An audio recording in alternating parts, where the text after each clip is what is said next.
Yeah. I know people who are really not married. I mean, on paper they're married, but they don't sleep in the same rooms. They literally hate each other, and they're just still living under the same roof because they can't afford to separate. They can't afford to pay the bills on their own. They can't afford for their mortgage and for rent.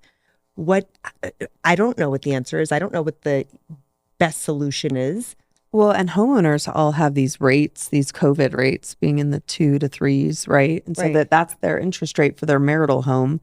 And then if they want to divorce and go into separate housing situations, somebody gets to stay in the marital home typically, right? Yeah. And then somebody has to go out and face 6+% interest rates. Yeah. You know? I mean, in an ideal world, you would see that people would stay in the home. Somebody could stay in the home, especially when you have kids and they need to get through high school or kind of send them off to college. You want to have some stability for them and consistency in where they're at.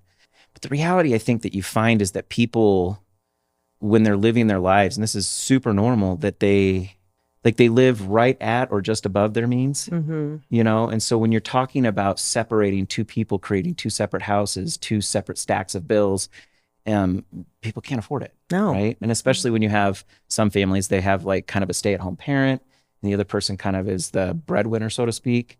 Now all that stay-at-home parent, they're going to need to kind of retool and figure out how to get back into the workforce. And so that causes challenges in it as well. And so in an ideal world, yeah, you could have somebody stay in the house, figure out how to refinance the house so that you can get the other spouse off the mortgage, which comes with a higher interest rate inevitably now. And then depending on the equity, that may not even be possible, right? And I find that, I don't know if this is true, I'm not in mortgage, but usually you can kind of refinance for up to about 80% of that equity. That's about Is that right. about right? Yep.